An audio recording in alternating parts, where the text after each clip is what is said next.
Hey everyone, welcome back to Academics 100. Today I have come up for class 12 with a beautiful and emotional poem, My Mother at 66 by Kamala Das.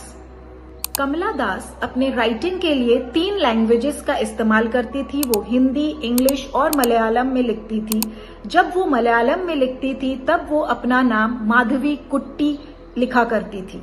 एक poet होने के साथ साथ कमला दास एक short story writer, एक painter और एक political figure भी रह चुकी है। वो बहुत सारे इलेक्शंस में पार्टिसिपेट किए हुए थे।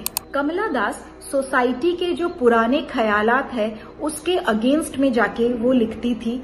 उन्होंने ओपनली फीमेल डिजायर्स के बारे में, उनके अकेलेपन के बारे में और फीमेल की आइडेंटिटी के बारे में लिखे थे। सबसे पहले मैं इस पोम का जल्दी से एक ओवरव्यू दे देती हूँ।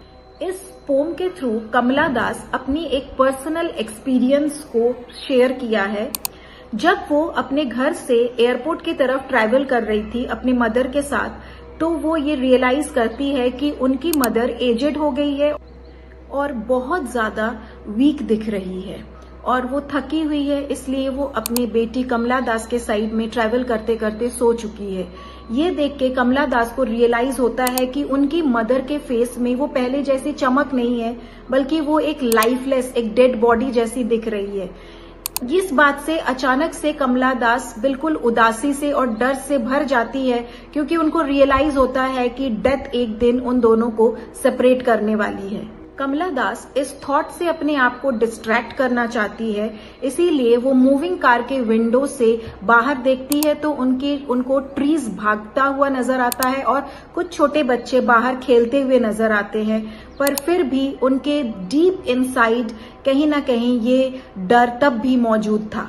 एयरपोर्ट पहुंच के जब कमला दास अपनी मदर को गुड बाय कहती है तो उनके फेस पे एक स्माइल तो थी, पर उस स्माइल के पीछे एक घबराहट भी थी अपनी मदर को लूज करने का। अब मैं इस पोम की लाइन बाय लाइन एक्सप्लेनेशन दूंगी पोएटिक डिवाइसेस के साथ। Driving from my parents home to Cochin last Friday morning I saw my mother beside me.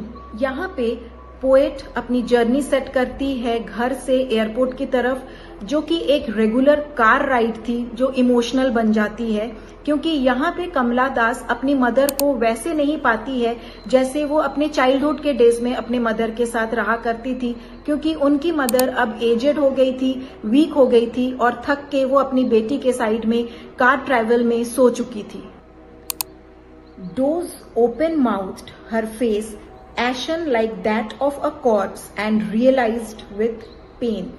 यहाँ पे सिमिली का यूज हुआ है। सिमिली मतलब जब हम दो ऑब्जेक्ट को कंपेयर करते हैं by using the word like और as.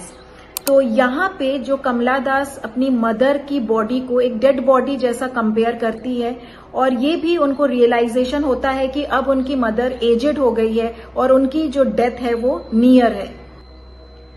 That she was as old as she looked, but soon put that thought away and looked out at young trees sprinting, the merry children spilling out of their homes। कमला दास इसी thought से बाहर निकलने के लिए कमला दास अपनी car के window से बाहर देखती है तो उनको स्प्रिंटिंग ट्रीज नजर आता है।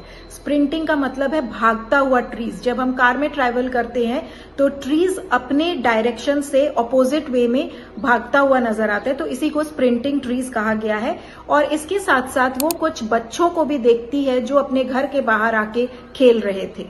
But after the airport's security check, standing a few yards away, I looked again at her, wan pale as a late winter's moon, and felt that old familiar ache, my childhood's fear। इस line में poet अपनी mother का comparison winter moon के साथ करती है। मतलब यहाँ पे मेटाफॉर का यूज हुआ है। मेटाफॉर मतलब जब दो ऑब्जेक्ट की कंपैरिजन होती है without the use of like और as. So this is an example of metaphor. और विंटर मून सिंबलाइज कर रही है उनकी मदर के चेहरे की फेडिंग ग्लो को, क्योंकि विंटर सीजन में मून जो है वो शाइन तो करता है पर बहुत डिस्टेंटली शाइन करता है, क्योंकि फॉग के कारण मून की जो विजिबिलिटी है वो कम हो जाती है। उसी तरह से पोएट की मदर की एज होने के कारण उनके फेस की जो चमक है वो भी विंटर मून की तरह धीरे धीरे फेड होता हुआ नजर आ रहा था। तो इस स्टांजा में दो पोएटिक डिवाइस, मेटाफॉर और सिंबलिज्म का यूज हुआ है। But all I did was see you soon, Amma. All I did was smile and smile and smile. Last line में smile word को repeat किया गया है. So this is an example of poetic device repetition. और इस word का repeat होना मतलब कि पोएट के हार्ट में बहुत ज्यादा पेन है, क्योंकि वो श्योर थी कि उनकी मदर एजेड होने के कारण उनकी जो डेथ है वो नियर है, पर अपने आप को एश्योर करने के लिए या अपने दुख को कम करने के लिए वो एक स्माइलिंग फेस अपनी मदर की तरफ देती है। If this poem touched your heart, don't forget to hit the like, share and subscribe for more literature breakdowns. And drop a comment if you have ever felt this way about someone you love. Let the conversation go on. So see you next time. Stay inspired and keep learning.